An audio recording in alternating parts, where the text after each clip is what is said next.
लक्ष्मी निवास या मालिकेच्या उद्याच्या भागामध्ये आपल्याला फारच खतरनाक असा ट्विस्ट बघायला मिळत आहे. आपल्याला असं बघायला मिळतं आहे की सिद्धू आता देवाचे आभार मानत असतो की त्याची परीक्षा देवाने फार कठीण घेतली पण त्याला यश दिलं. त्याच्या आयुष्यामध्ये त्याने बायको म्हणून भावना मॅडमलाच पाठवलं. त्यामुळे सिद्धू देवाचे आभार मानतो आणि तो प्रचंड खुश असतो. इकडे भावना बेडरूममध्ये आलेली असते आणि तिला सगळं नवीन वाटत असतं. तिला असं वाटत असतं की एखाद्या कैद्याला जेलमध्ये आणून टाकलेलं आहे. ती म्हणते की मला इथे काहीच कम्फर्टेबल वाटत नाही, मला सगळंच परकं वाटत आहे. त्यानंतर ती आनंदीचा फोटो बघून अगोदरच भावनिक झालेली असते. त्यामुळे भावना अगोदरच खूप भावनिक होऊन ती रडण्याच्या अवस्थेमध्ये आलेली असते. तेवढ्यात सिद्धू त्याच्या बेडरूममध्ये पाय टाकतो. चुकून भावनाला वाटतं की कोणीतरी घुसलेलं आहे. त्याच्यामुळे भावना काठी घेते आणि सिद्धूला बदडू लागते.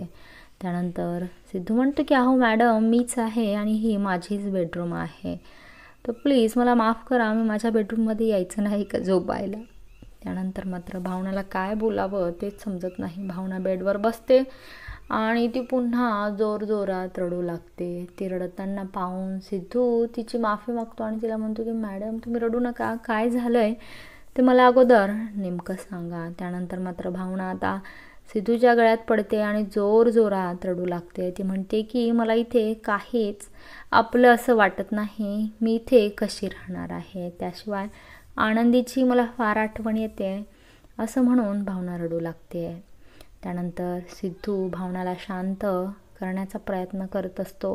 सिद्धू म्हणतो की भावना मॅडम तुम्ही काही काळजी करू नका, तुमचं मी या घरामध्ये तुम्हाला कम्फर्टेबल वाटेल असंच वातावरण तयार करणार आहे आणि लवकरात लवकर आनंदीला सुद्धा इथे घेऊन येणार आहे.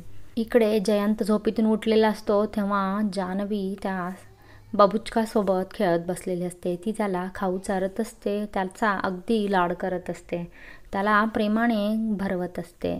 त्याने अख्ख्या बेडरूममध्ये पसारा केलेला असतो. त्यानंतर जयंत जान्हवीला गुड मॉर्निंग म्हणतो पण तिचं अजिबात लक्ष नसतं. त्यानंतर जान्हवी गुड मॉर्निंग म्हणते. जयंत म्हणतो की तू आज लवकर उठलीस का. जान्हवी म्हणते की अरे मी झोपलेच नाही आहे आणि याने मला झोपूच दिलेलं नाही आहे. हे जेव्हा जयंत ऐकतो तेव्हा त्याची तळपायाची आग मस्तकाला जाते. तो म्हणतो की हे जान्हवीचं प्रेम लाड याच्यावर फक्त माझाच हक्क आहे. आता जयंत प्रचंड त्या बबूचकावर म्हणजेच त्या छोट्या सशावर चिडलेला असतो.